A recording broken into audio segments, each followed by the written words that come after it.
is something deeply disturbing is happening in places across America. Far more people are being killed in some of America's cities than in many years.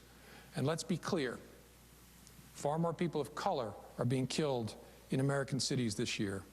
And it's not the cops doing the killing. Part of the explanation is a chill wind that has blown through law enforcement over the last year. And that wind is surely changing behavior. In today's YouTube world, are officers reluctant to get out of their cars and do the work that controls violent crime? The FBI Director, Jim Comey, talking about homicide rates, violent crime in major cities. As you take a look at an increase in some major cities, San Antonio, Chicago, and Dallas, you can see the change up 55, 54, 44. There are a few cities that have gone down, Baltimore, New York, Denver, but we are seeing a number of homicides, especially in places like Chicago, that are getting attention. We're back with the panel. Steve, how big an issue is this, and what do we attribute it to? Yeah, I think it's potentially a big issue, although it's not a big issue yet. If you look at crime statistics going back a couple decades, you'll see that crime is down significantly over the past 20 years, over the past 30 years. If you look at the National Crime Victimization Survey, which measures violent crime, in 1993, 80 people per 1,000 were victims of violent crime.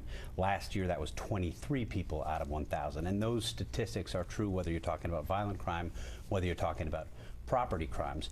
But I think Comey's broader point is accurate, and he's been criticized by some criminologists for suggesting that this sensation of viral videos might be making police more reluctant to be aggressive in their policing. Talk to a police officer, talk to a state trooper. They will tell you that, and it'll often be the very first sentence that comes out of their mouths when you ask them about this. Karen, the administration, President Obama, and the presumptive, I guess, Democratic nominee, Hillary Clinton, they continue to say that guns are the issue and that gun control is the solution. But you look to a place like Chicago that has very strict gun laws, and the numbers are going up.